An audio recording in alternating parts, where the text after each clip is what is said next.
Apa doa yang sesuai diamalkan agar istiqamah? Itu soalan yang pertama. Soalan yang kedua, macam mana nak tahu amalan kita diterima Allah?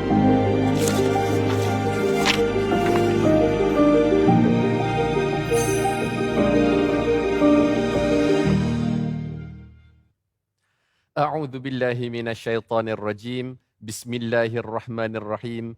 Innal hamdalillah nahmaduhu wa nasta'inuhu wa nastaghfiruh wa na'udzu billahi min syururi anfusina wa min sayyiati a'malina. May yahdihillahu fala mudilla lah wa may yudlilhu fala hadiyalah. Asyhadu an la ilaha illallah wa asyhadu anna Muhammadan 'abduhu wa rasuluh. Allahumma salli ala Muhammad wa ala ali Muhammad. Assalamualaikum warahmatullahi wabarakatuh. Tuan-tuan, puan-puan, ayahanda, bonda, para penonton setia yang tetap menyokong dengan penuh padu dan tegar program kita Bedah Hadis edisi Ramadan, Ramadan Gaya Rasulullah. Satu rancangan yang kita bawakan kepada semua untuk kita sama-sama boleh belajar, kita sama-sama boleh faham, kita sama-sama boleh amal sunnah Rasulullah sallallahu alaihi wasallam berlandaskan, bersandarkan dengan rujukan kepada hadis-hadis sahih. Alhamdulillah. Hari ini hari Jumaat. Hari ini hari Jumaat. Hari ini adalah hari yang kita sebut sebagai hari Jumaat yang terakhir untuk bulan Ramadan. InsyaAllah pada minggu depan, insyaAllah kita akan menyambut hari raya. InsyaAllah diizinkan Allah Subhanahu Wa Taala. Dan untuk malam ini kita akan cerita tentang perkara-perkara yang bersangkutan dengan selepas Ramadan. Bersama dengan saya Coach Jamil Wahab sebagai host untuk program kita ini. Dengan episod kita pada kali ini, episod terakhir ya. Ayah dan bunda, tuan-tuan dan puan-puan, episod terakhir kita bawakan tajuk tips konsisten selepas Ramadan. Dan panel jemputan kita, guru kita bersama yang akan bersama-sama kupas hadis, yang akan bersama-sama kongsikan tips untuk nak konsisten. Inilah dia Al-Fadhil Prof. Madya Dr. Ahmad Sanusi Azmi, Timbalan Dekan Penyelidikan dan Inovasi Fakulti Pengajian Quran dan Sunnah USIM, dan juga beliau ini adalah host dan penyelidik My Hadith Time. Assalamualaikum Prof. Waalaikumsalam warahmatullahi. Terima kasih dah bersama-sama kita di Bedah Hadis ini. Sama-sama insya-Allah. Kau Jamil sihat Alhamdulillah, alhamdulillah. Malam ini kita memang kena bagi lagi sihat lah. Allahu akbar, insya-Allah. Satu hari Jumaat, dua semalam kita dah cerita tentang sunnah-sunnah hari raya. Masya-Allah. Hari ini kita nak bersama dengan Prof, kita nak bercerita tentang tips supaya saya boleh konsisten, Prof. Masya-Allah. Kita dah melalui Ramadan. Betul. Kita dah usahakan nak mendidik diri kita. Betul. Dengan orang kata apa, level puasa tu kita nak menjadi hamba Allah Ta'ala yang bertakwa. Betul. Dan kita tak nak terhenti setakat tu. Kita nak terus sambung supaya takwa tu bukan habis Ramadan, habis.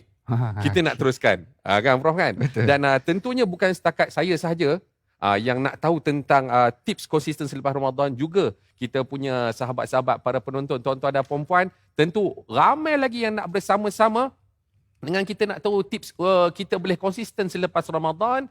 Dan usahakan sama-sama ayah dan bunda, tuan-tuan dan puan-puan, share. Ramai kita nak bagi dapat manfaat ini. Lepas tu tekan love, tekan like banyak supaya meriah. Follow juga channel, follow Twitter, follow Instagram, follow Facebook My Hadith Time. Kan? Dalam ruangan komen tu tuliskan komen anda, tuliskan learning point yang anda dapat. Mungkin ada sahabat kita, saudara mara kita yang lambat sikit masuk, boleh dapat perkongsian pada malam ini. Prof, kita nak mulakan dengan saya bacakan hadis dulu. Baik. Bacakan hadis dulu. Betulkan saya punya idgham semua. Kan? Lepas tu kita akan, untuk segmen ini kita nak tengok apa mesej daripada hadis ini. InsyaAllah. Baik. InsyaAllah. Hadis kita, ayah dan bunda, tuan-tuan dan puan-puan, pada malam ini, itulah sabda Rasulullah sallallahu alaihi wasallam. Likulli amalin syirrah wa likulli syirratin fatrah. Faman kanat fatratuhu ila sunnati faqad aflaha wa man kanat ila ghairi dhalika faqad halak. Maksudnya, setiap amalan ada waktu syirrah, yakni kuat keinginan dan bertenaga. Dan setiap waktu syirrah ada waktu fatrah, lemah dan lesu. Maka sesiapa yang dalam tempoh lesu amalannya itu, dia masih kekal dalam sunnahku. maka dia berada di atas petunjuk. Sesiapa yang dalam tempoh lesunya itu mengikut atau melakukan selain sunnah itu, maka dia akan binasa. Hadis riwayat Ahmad, hadis sahih nombor 6958. Tu dia, Prof. Hadis ni, kalau tanya saya lah, sepintas lalulah tengok, dia macam awal-awal tu cerita, saya ni ada waktu saya kuat. Betul. Ada waktu saya lemah. Betul. Waktu saya lemah tu, kalau saya masih lagi buat amalan ikut sunnah, okey. Cantik, berjaya. Sure. Tapi kalau waktu saya lesu tu, saya tak buat sunnah, maka perkataan dalam maksud ni disebut binasa. Kalau saya tengok ni apa? Zalika faqad halak. Betul. Mungkin maksudnya halak lah tu lah. Prof. Baik Prof. Adakah benar setakat kefahaman saya tu, dan jika salah mohon betulkan, dan apa seterusnya mesej daripada hadis ni, Prof? Silakan. Baik, terima kasih Coach Jamil. Assalamualaikum warahmatullahi wabarakatuh. Waalaikumsalam. Tuan-puan, ibu ayah yang dirahmati Allah sekalian, hari ini kita akan kongsi juga bersama dengan Coach Jamil mengenai tentang hadis yang disebutkan tadi, iaitu Rasulullah SAW bersabda, likulli amalin syirrah. Setiap amalan itu ada syirrah. Tadi Coach Jamil dah sebut dah tentang syirrah ni. Syirrah ini adalah kalau ikut Al-Imam Mubarakfuri. Ketika dia menghuraikan hadis ini, dia kata syirrah ini adalah hirsu wan nasyat. Hirs ni adalah dia ada kesungguhan ataupun dia ada kesungguhan dekat situ, dan nasyat ini adalah dia ada tenaga ataupun energetik ketika mana sesuatu amalan tu sedang berlangsung. Yang ni sebenarnya tuan-puan, ibu ayah, kalau kita perhatikan, ada kalanya perkara ni kita boleh semak masing-masing dekat diri kita. Ada kalanya kita dirikan solat, kita rasa seronok solat, sehingga kan selesai solat kita nak solat lagi. Kita nak solat lagi, ada syirrah dekat situ. Ada kesungguhan dan ada kekuatan dia di situ. Tetapi ada kalanya, Rasulullah kata, walikulli syirratin fatrah. Ada juga masanya, setiap keaktifan itu akan ada lesunya tu tadi. Lalu Rasulullah ingatkan kepada kita, faman kanat fatratuhu ila sunnati. Siapa yang kelesuan dia tu, dia melakukan perkara yang tidak terkeluar daripada sunnah Rasulullah. Maknanya masih menjaga perkara yang dipandukan oleh syarak, maka faqad aflaha, dia telah selamat. Aflaha tu kan kita tengok dalam surah Mu'minun, qad aflahal mu'minun, telah berjaya orang yang beriman tu tadi. Tapi Rasulullah kata, wa in kanat ila ghairi dhalik, tetapi sekiranya selain daripada itu, dia melakukan perkara yang melampaui batas daripada apa yang telah digariskan oleh sunnah, maka dia akan termasuk dalam golongan yang dia kata halak. Halak ni maksudnya golongan yang rugi. Golongan yang rugi. Ataupun golongan yang binasa lah. Khasirah rugi, halak ni maksudnya binasa. Tapi poin yang saya ataupun yang nak disampaikan daripada hadis ini, berdasarkan huraian para ulama, dia seakan-akan Rasulullah ni mendalami jiwa kita. Dan dia tahu sebenarnya fitrah, nature manusia itu, dia akan ada turun naik kesungguhan sesuatu perkara yang dilakukan. Buktinya apa? Buktinya hari ni. Buktinya hari ni, kalau kita tengok orang tarawih tu, awal penuh masjid. Betul kan? Awal penuh masjid, hujung-hujung tu dah tak ada orang dah. Malam-malam macam ni dah tak ada orang sangat dah.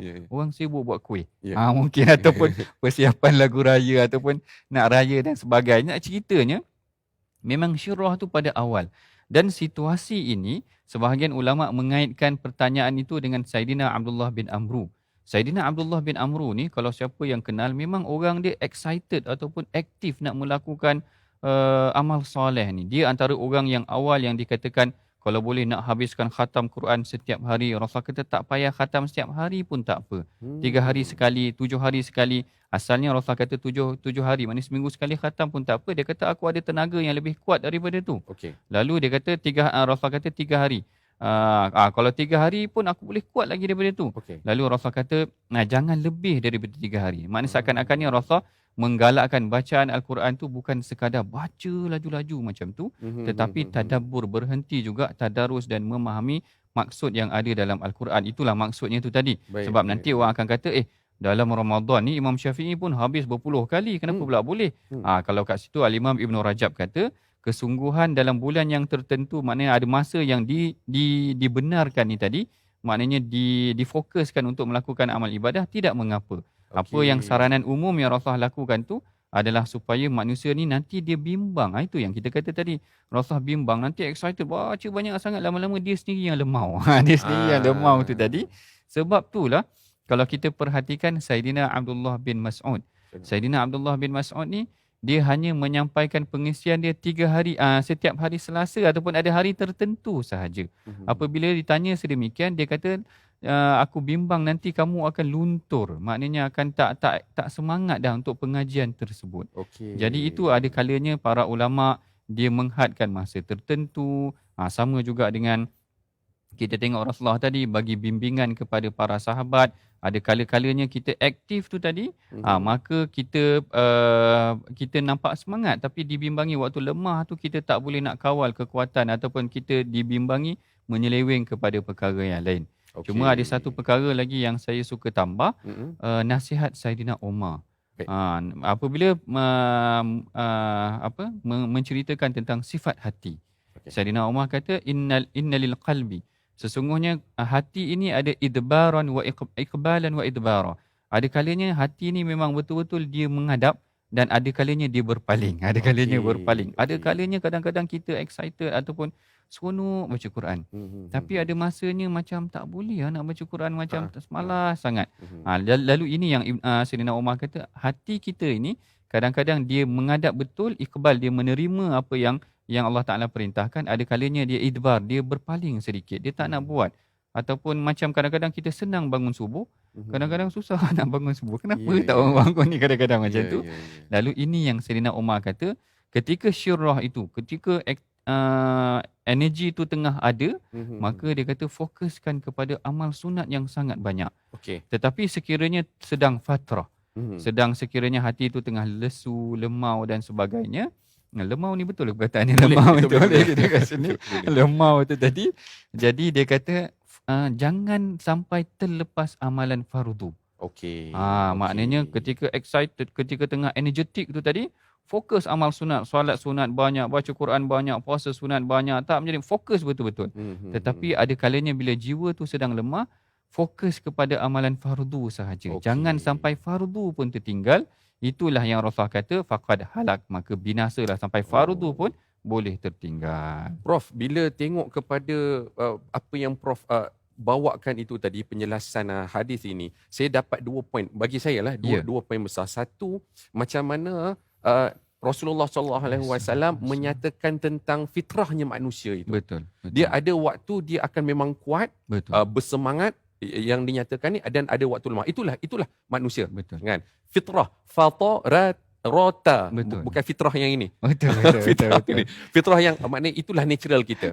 Okey, itu satu. Dan dua, daripada penerangan itu juga hadis ini nak memberitahu tentang seni macam mana saya nak melaksanakan ibadah secara konsisten.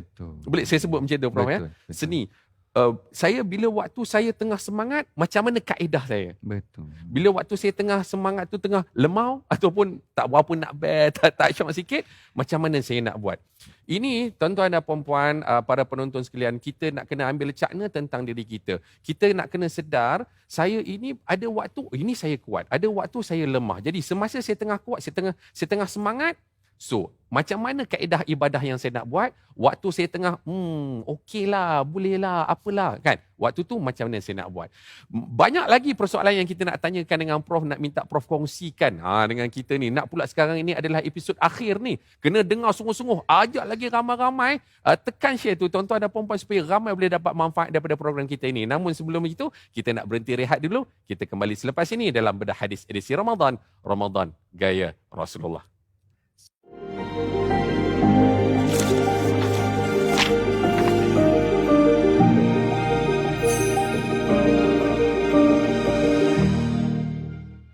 Allahumma salli ala Sayyidina Muhammad.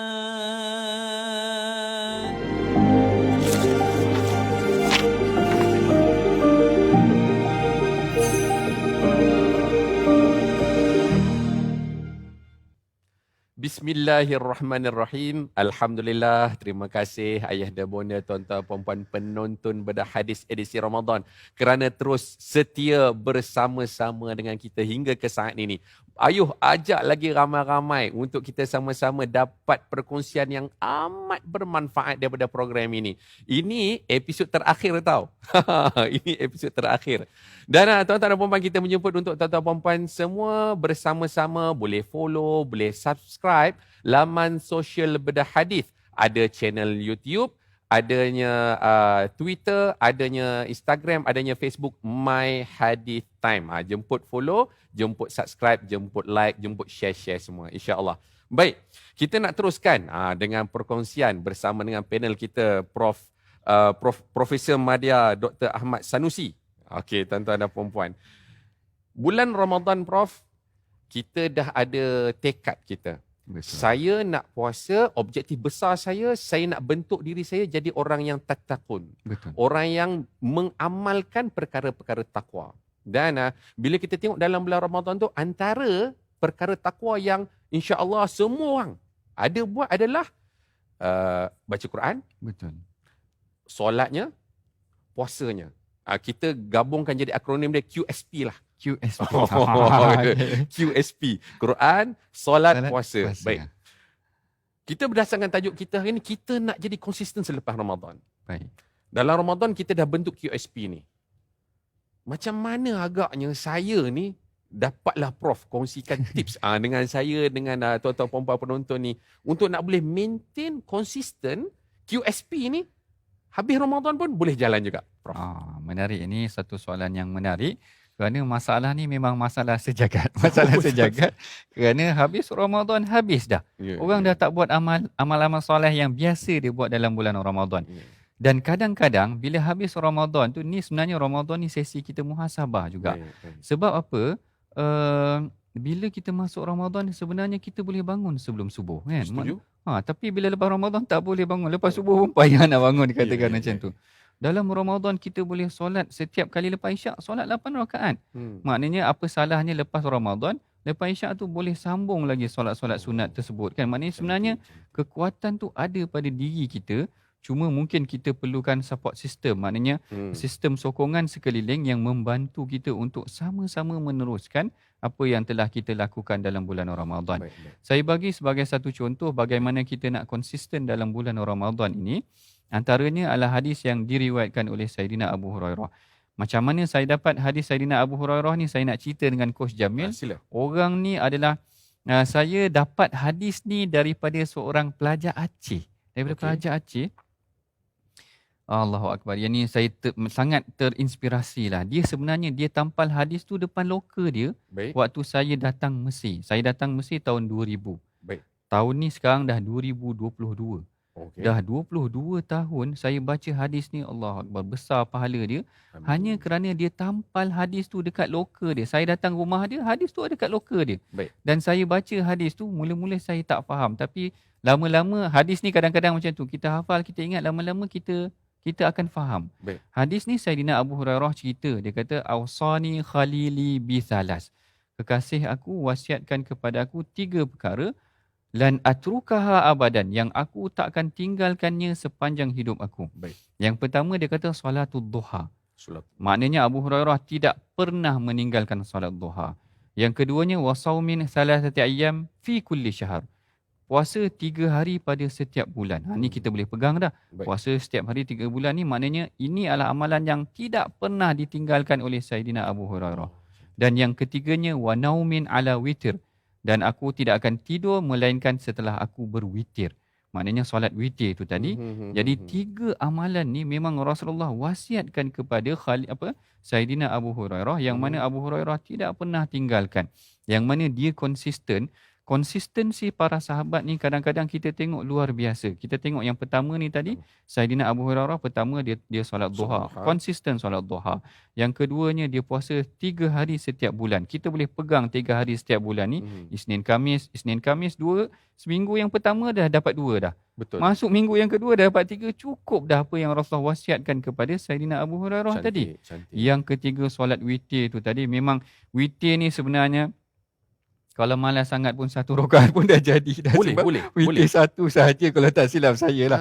Kalau tak silap saya. Okey, Tapi okey, yang ni kita semak balik. okey. Kerana 1 witir tu, ganjil 1 tu dah memadai dah pada Ya, pandangan ya, saya. ya. Maknanya mudah sepatutnya untuk kita solat witir. Dan kalau kita tengok contoh sahabat yang konsisten ni tadi, macam Saidina Abu Hurairah, dia kata aku tak pernah tinggalkan 3 perkara ni. Baik. Ada seorang sahabat yang lain yang namanya Bilal bin Rabah. Bilal bin Rabah ni adalah yang kalau tuan-puan pernah dengar kisahnya, Rasulullah kata dia pernah mendengar derapan tapak kaki Bilal di syurga.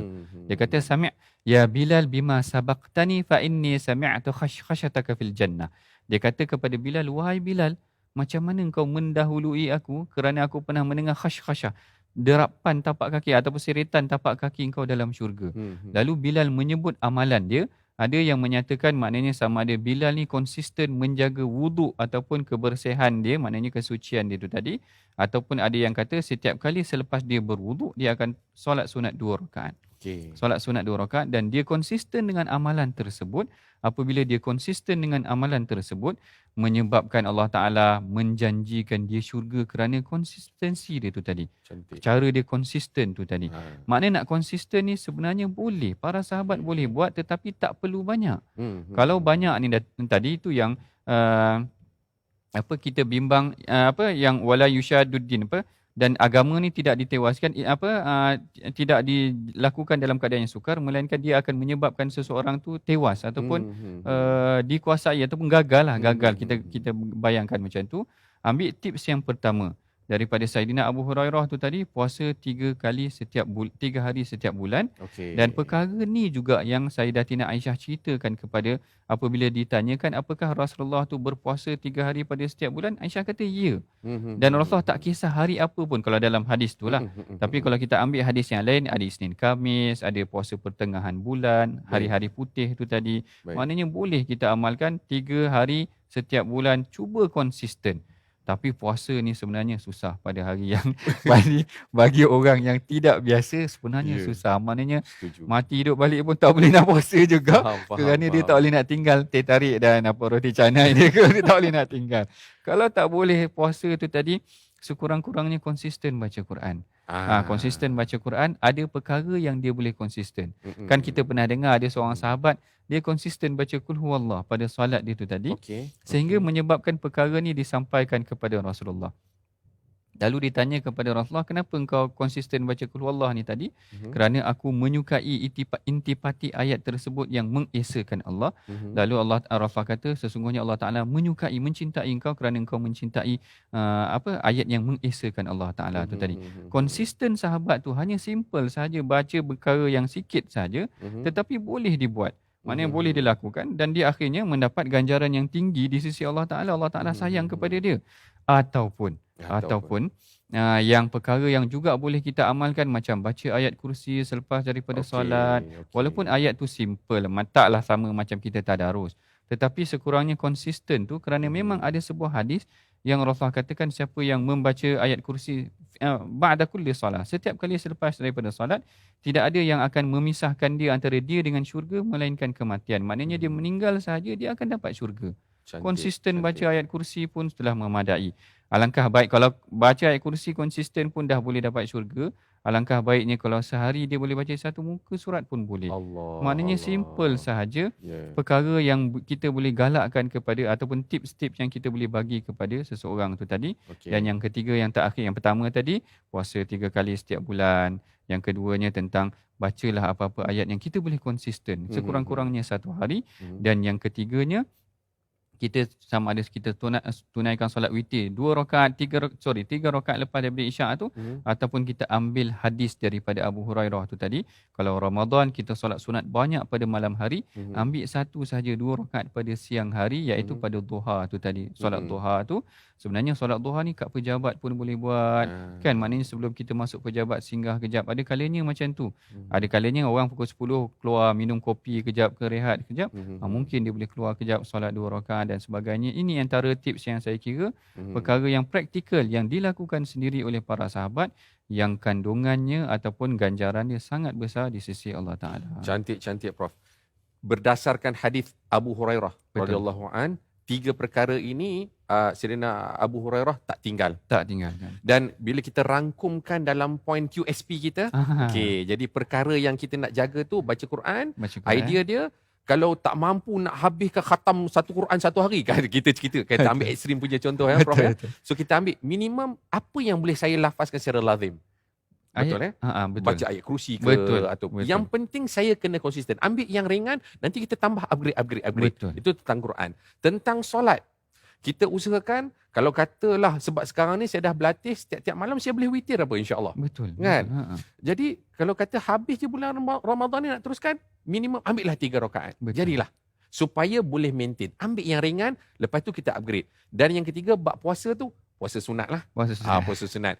Dan mungkin juga dalam waktu-waktu hujung kita sebelum kita nak berhenti rehat ni, Prof, berdasarkan Prof melihat kepada kajian, kepada behavior manusia yang boleh membantu nak menggerakkan supaya saya boleh semangat nak buat benda ni walaupun ringan. Sebab benda ringan ni kadang dia boleh jadi berat juga. Betul, Prof ya? Dan secara ringkasnya, yang boleh bantu juga supaya saya boleh kekal semangat. Baik. Prof. Yang pertama antara tips yang saya kira boleh pakai adalah alam dalam phone tu.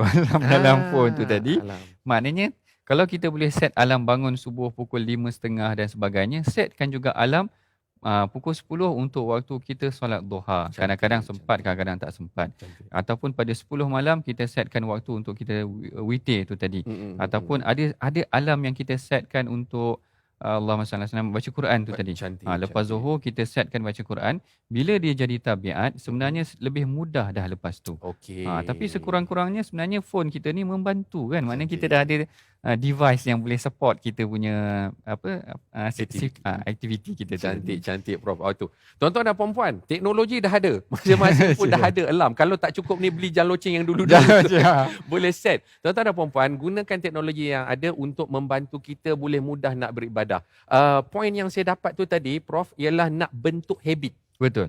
Bila kita lakukan selalu sampai dah jadi habit, insya-Allah dia akan jadi lebih mudah. Dalam waktu yang kita kuat, kita boleh perbanyakkan. Yang fardu tu dah memang fardu dah. Betul. Yang penting kita tambahkan dengan sunat. Bila waktu kita lemah itu, kita boleh konsisten juga. Kita boleh buat dengan fardu. Yang penting kita nak bina habit. Tuan-tuan dan puan-puan, Prof ya, kita akan berhenti rehat sebentar. Kita akan bersama juga selepas ini dengan soalan-soalan daripada para peserta kita, daripada para penonton kita. Jangan ke mana-mana, tuan-tuan dan puan-puan. Teruskan bersama dengan bedah hadis edisi Ramadan. Ramadan Gaya Rasulullah. Kembali selepas ini.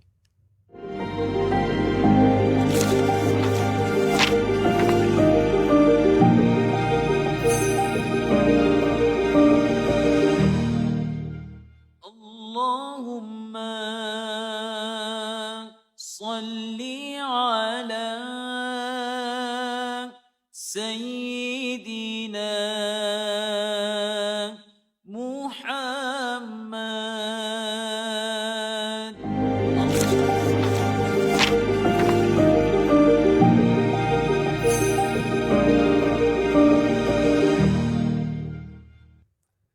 Bismillahirrahmanirrahim. Alhamdulillah, terima kasih tuan-tuan, puan-puan, para penonton sekalian terus setia bersama dengan bedah hadis edisi Ramadan, Ramadan Gaya Rasulullah. Alhamdulillah.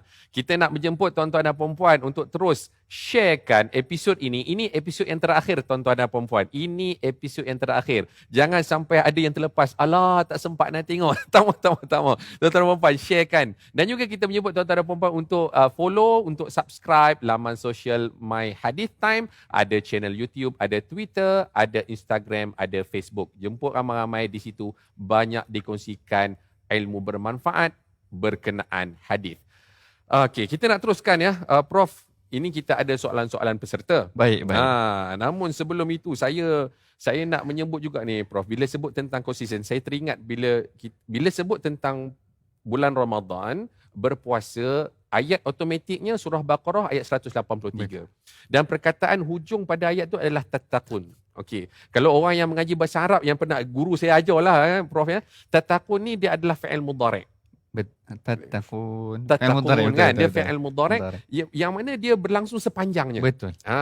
Sepanjangnya nak kena buatlah perkara-perkara takwa tu. Nak jadi konsisten tu. Sebab itu tajuk malam ni memang penting ni supaya saya sentiasa boleh nak jadi tattaqun tu. Betul. Baik.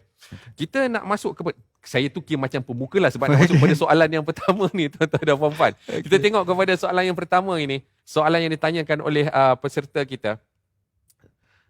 Dia pecah dua. Dia ada pecahan dia dua ni daripada Nadia. Soalan yang pertama, apa doa yang sesuai diamalkan agar istiqamah? Itu soalan yang pertama. Soalan yang kedua, macam mana nak tahu amalan kita diterima Allah? Okey.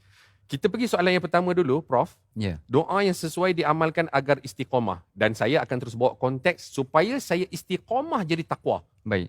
Prof. Baik, doa yang sering dibacakan oleh Rasulullah sallallahu alaihi wasallam adalah doa yang sesuai untuk kita amalkan, iaitu doa ya muqallibal qulub tsabbit qalbi ala dinik. Cantik. Doa ni simple sahaja, tetapi menurut para sahabat doa ini adalah doa yang paling banyak dibacakan ataupun antara yang banyak dibacakan oleh Rasulullah, iaitu Rasulullah bayangkan Rasulullah ni dah konsisten dah amalan dia, orangnya dah maksum dan sebagainya, tetapi masih lagi berdoa ya muqallibal qulub, wahai Tuhan yang membolak-balikkan hati, sabbit qalbi, kekalkan hatiku ni atas ketaatan atas agama engkau tu, sabbit qalbi ala dinik tu tadi. Itu doa yang pertama yang boleh kita amalkan. Manakala yang kedua saya kira adalah doa yang diajarkan oleh Rasulullah kepada Sayyidina Mu'adz. Sayyidina Mu'adz ni satu hari Rasulullah pegang dia, Rasulullah kata inni uhibbuka fillah. Aku sayang kepada engkau wahai Mu'adz, maka bacalah setiap kali selesai daripada solat, Allahumma a'inni ala zikrika wa syukrika wa husni ibadatik. Ya Allah, bantulah aku untuk melakukan bersyukur kepada engkau dan melakukan ibadah kepada engkau. Itu tadi. Doa dua ni sahaja sudah memadai. Mudah-mudahan Allah Ta'ala kekalkan kita untuk melakukan amal soleh dan Allah Ta'ala bantu kita untuk melakukan amal soleh. Itu tentang doa itulah. Bila nak istiqamah, jangan kita rasa saya memang boleh istiqamah berdasarkan daya upaya saya. Itu kita bukan kata tak boleh jadi keyakinan diri, tetapi kita nak awalkan dulu, kita nak bergantung kepada Allah Ta'ala. Macam tu Prof kan? Betul. Dan kita nak mulakan dengan doa. Dan dua doa saya nak recap balik Prof. Saya nak recap balik. Satu doa, tuan-tuan perempuan boleh jot down, boleh tulis ya. Satu, ya muqallibal qulub tsabbit qalbi ala dinik. Wahai yang membolak-balikkan hati, tetapkanlah hati saya di dalam agamamu. Itu doa yang pertama. Doa yang kedua, Allahumma a'inni ala zikrika wa syukrika wa husni ibadatik. Ya Allah, tolonglah saya atas Allahumma a'inni ala zikrika, untuk nak mengingatimu, wa syukrika, dan bersyukur kepadamu, wa husni ibadatik, dan berbuat baik dalam ibadah kepadamu. Cantik. Tuan-tuan dan puan-puan, dah boleh dapat insya-Allah ya. Kalau tak dapat nanti tengok ulangan.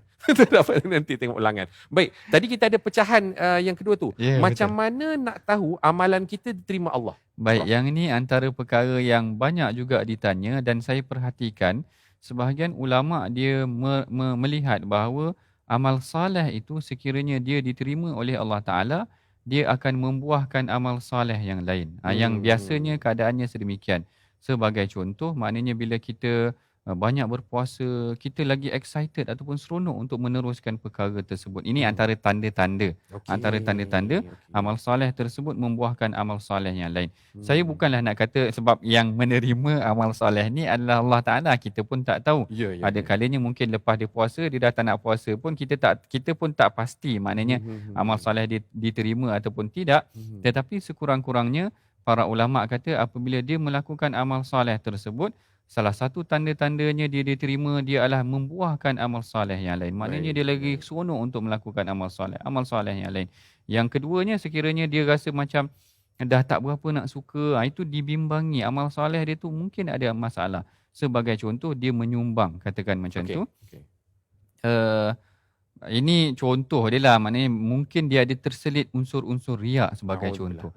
Maknanya memang dia buat untuk orang, bukan untuk Allah Ta'ala kan. Dia solat pun agar orang tengok dia solat, bukan untuk Allah Ta'ala, tak membuahkan amal yang lain.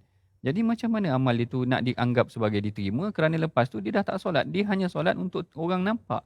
Jadi dekat situ kita katakan, betul lah konsep yang digariskan oleh ulama' tu tadi. Kalau amal soleh dia tu membuahkan amal soleh yang lain, itu adalah sebagai salah satu tanda memang dia buat untuk Allah Ta'ala dan dia seronok dan Allah Ta'ala terima dan dia membuahkan amalan yang lain. Itu salah satu tanda-tandanya lah. Baik, tuan-tuan dan puan-puan, ini antara tanda bila saya dah buat satu amal soleh, amal yang baik, dan tanda ia diterima, dia menyebabkan kita rasa nak buat benda baik yang lain. Itu ada dalam ayat mudahnya. Baik. Betul. Kita tengok pada soalan yang seterusnya. Prof. Seterusnya. Soalannya berbunyi, ada kawan saya, dia ketagihan tabiat buruk. Biasanya dalam Ramadan, dia berjaya menjauhi tabiat itu. Tapi selepas Ramadan, dia kembali hanyut dengan ketagihannya. Perkara ini berulang setiap tahun. Apa nasihat Ustaz? Saya tengok itu dia ada perkataan ketagihan dan juga tabiat. Itu sebut tentang habit jugalah. Betul. Satu perkara, saya petik dulu poin yang Prof dah sebut, kita sedar, saya sebenarnya boleh buat itu dalam bulan Ramadan. Kan?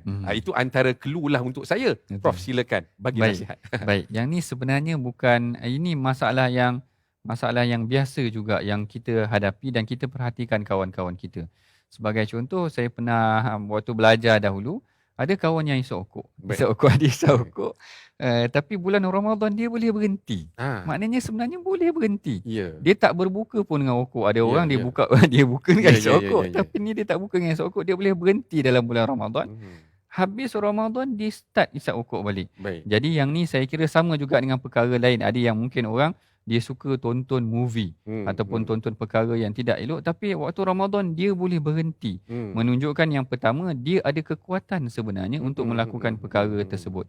Tetapi dalam masa yang sama sebenarnya dia memerlukan sistem sokongan itulah, support system dia. Kat sini sebenarnya pada pandangan saya kawan-kawan boleh membantu. Sebab dalam Ramadan tu suasana tu membentuk dia. Semua orang tak isap okok pada setiap hari. Semua orang melakukan amal soleh, buat kebaikan. Jadi dia terhenti kerana suasana sekeliling tu membantu dia pada pandangan saya lah. Apa salahnya, maknanya selepas daripada Ramadan, ada kawan-kawan yang tolong nasihatkan. Yang ini yang kadang-kadang sukar berlaku apabila kawan-kawan pun sama-sama isap okok. Jadi dia tak membantu juga, saya kira. Tabiat dia yang asal akan kembali semula. Kan? Jadi yang pertama saya kira sebenarnya perlu diwujudkan. Buat diri dia, pertama untuk diri dia sendiri, dia kena tanamkan azam lah. Azam ni kadang-kadang datang dengan pelbagai sebab jugalah. Ada kalanya dengan sebab mungkin suasana Ramadan tu membantu. Ada kalanya mungkin sebab dia ditimpa sakit. Terus dia berazam, maknanya boleh. Sebenarnya boleh dia tinggalkan perkara yang tak elok tu tadi, tetapi dia mesti datang kekuatan dalam jiwa dia tu tadi, tekad yang sungguh. Yang kedua, kawan-kawan, maknanya sistem sekeliling dia, orang yang sekelilingnya kena bantu dia. Kita faham dia nak berubah kepada kebaikan, kita kena tolong dia. Perkara ni sebenarnya boleh dilakukan. Kalau dia perasan kawan dia tu tadi, yang penanya tu tadi kata, dia perasan kawan dia kembali kepada tabiat buruk, dia kena sentiasa ingatkan. Lama-lama manusia ni apabila sentiasa dia ingatkan, lama-lama dia terkesan juga. Mungkin dia susah sikit-sikit, tapi lama-lama saya yakin insya-Allah boleh. Perlahan-perlahan perkara tersebut boleh dilakukan. Cantik. Dua tadi Prof. Satu, diri itu sendiri mesti ada azam dan mulakan dengan doa. Betul. Mulakan dengan doa. Yang kedua, bina persekitaran. Bina persekitaran. Jika saya perasan bahawa sepanjang bulan Ramadan persekitaran saya itu membantu saya untuk nak berubah jadi baik, maka habis Ramadan cipta persekitaran tu. Betul. Macam itulah perkataannya. Boleh, Prof. Betul. Saya setuju. Baik. Soalan yang seterusnya, tuan-tuan dan puan-puan. Soalannya berbunyi, bila sepatutnya ibu bapa melatih anak berpuasa? Ini. Saya mula puasa umur 5 tahun. 5 tahun 5 tahun. Masya-Allah, awal juga tu. Tapi masa tu ayah saya kata, abang nak puasa tak? Nak tolong abang nak puasa tak? Puasa tu apa? Dia tak makan dah. Macam layan je lah kan. Buat. Tapi berdasarkan soalan ni, saya kira soalan ni relevan sebenarnya. Relevan. Bila sepatutnya Prof, ibu bapa boleh ataupun patut melatih anak berpuasa? Silakan. Baik, yang ni soalan ni saya pernah juga mendengar ataupun melihat persoalan yang ditanyakan kepada para ulama sarjana. Mereka tidak memberikan satu ketetapan yang tertentu menunjukkan ada usia yang tertentu kanak-kanak tu kena didedahkan mengenai tentang puasa. Kerana setiap anak tu ada kapasiti, kekuatan, karakternya yang tersendiri. Kalau anak tu mempunyai kekuatan, kita perasan daripada umur 5 tahun dia dah boleh tahan sikit lapar, maka kita latih dia daripada 5 tahun pun tak jadi masalah. Kerana kalau dalam hadis salat, Rasulullah suruh latih start daripada umur 7 tahun. 10 tahun dah boleh dirotan dan sebagainya.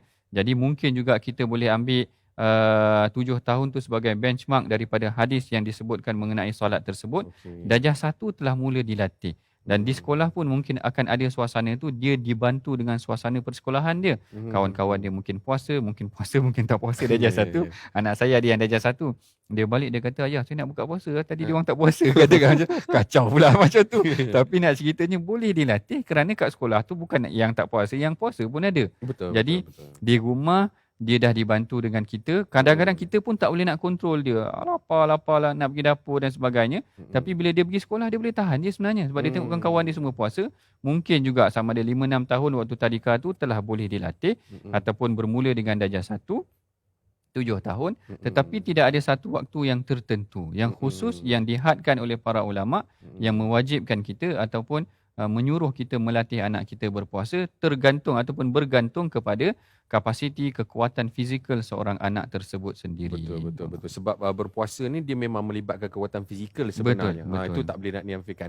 Saya nak panjangkan daripada soalan tu tadi, Prof. Sebab kita tengok juga di laman sosial diperkongsikan, jangan terlalu nak streskan anak tu untuk nak berpuasa. Lebih baik untuk nak fokuskan anak itu untuk solat. Betul. Sebab hadis yang memang masyhur dan memang lagi obvious adalah tentang didik anak solat. Betul. Pandangan Prof sendiri macam mana? Kalau katalah diberikan nak pilih keutamaan solat puasa, Prof.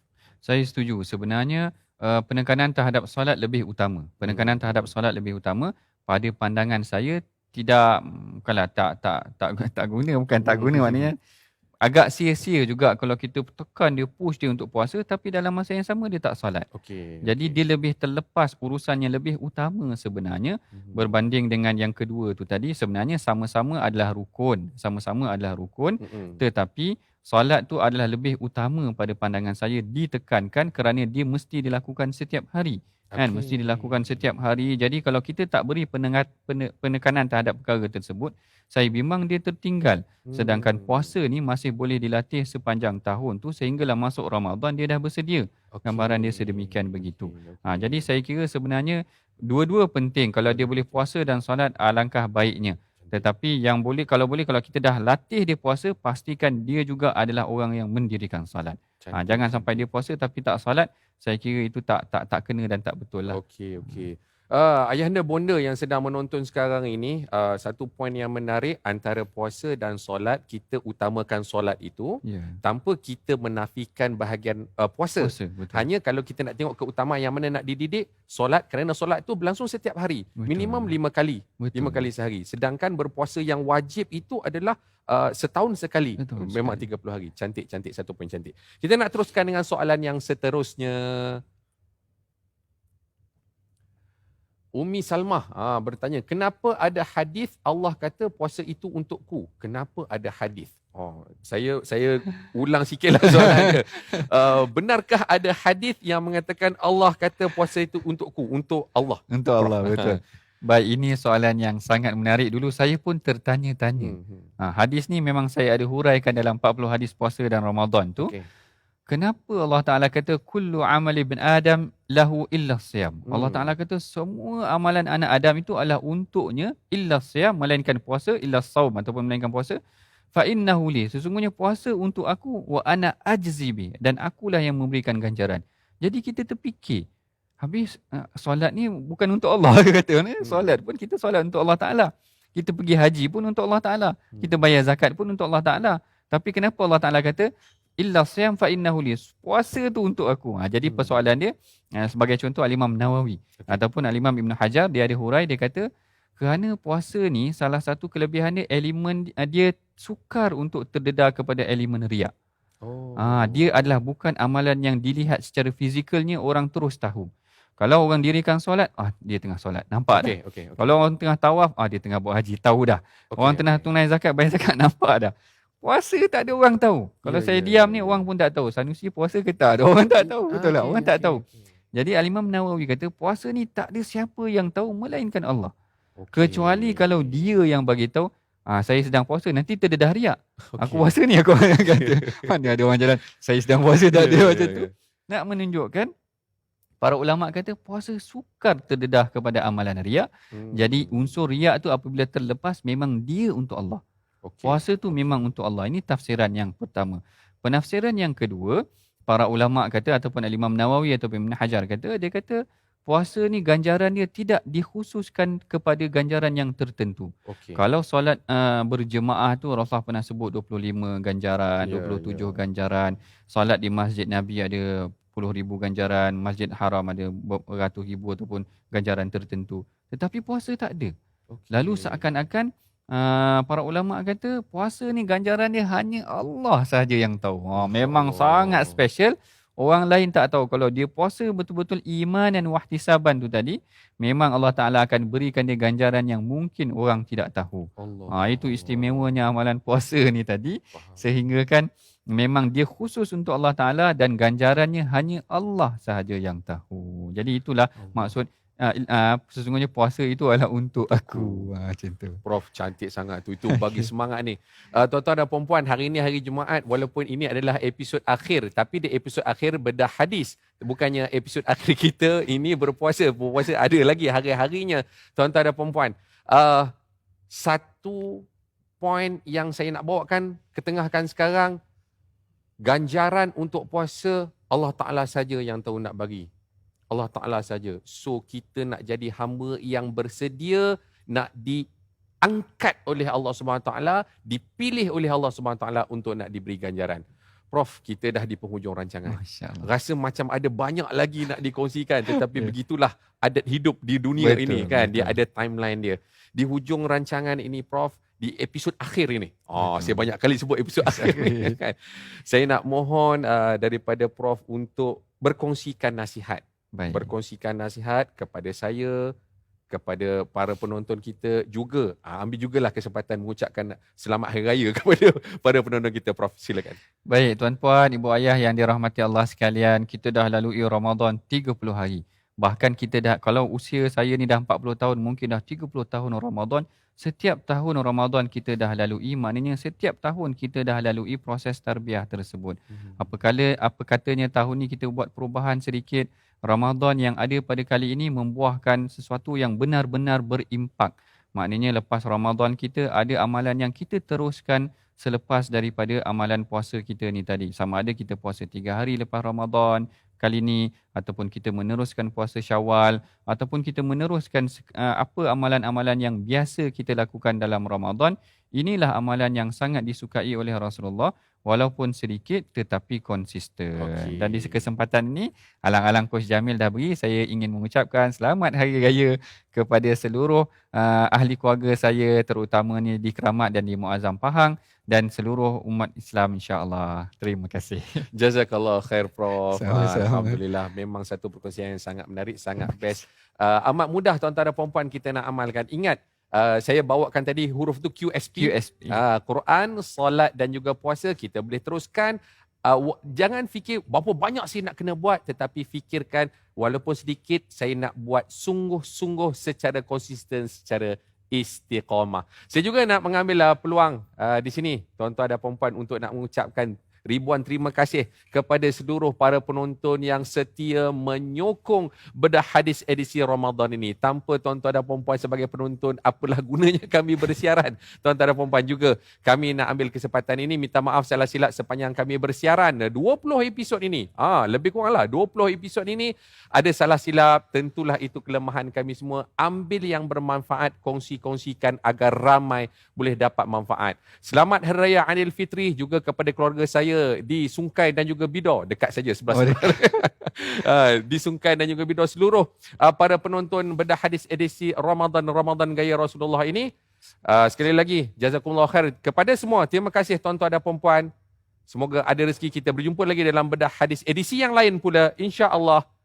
Aqulu qouli hadza wa astaghfirullahal azim li wa lakum. Bedah hadis edisi Ramadan Gaya Rasulullah. Saya Coach Jamil Wahab. Assalamualaikum.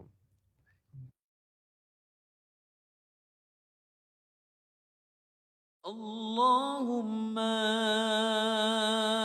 صل على سيدنا محمد. اللهم صل على سيدنا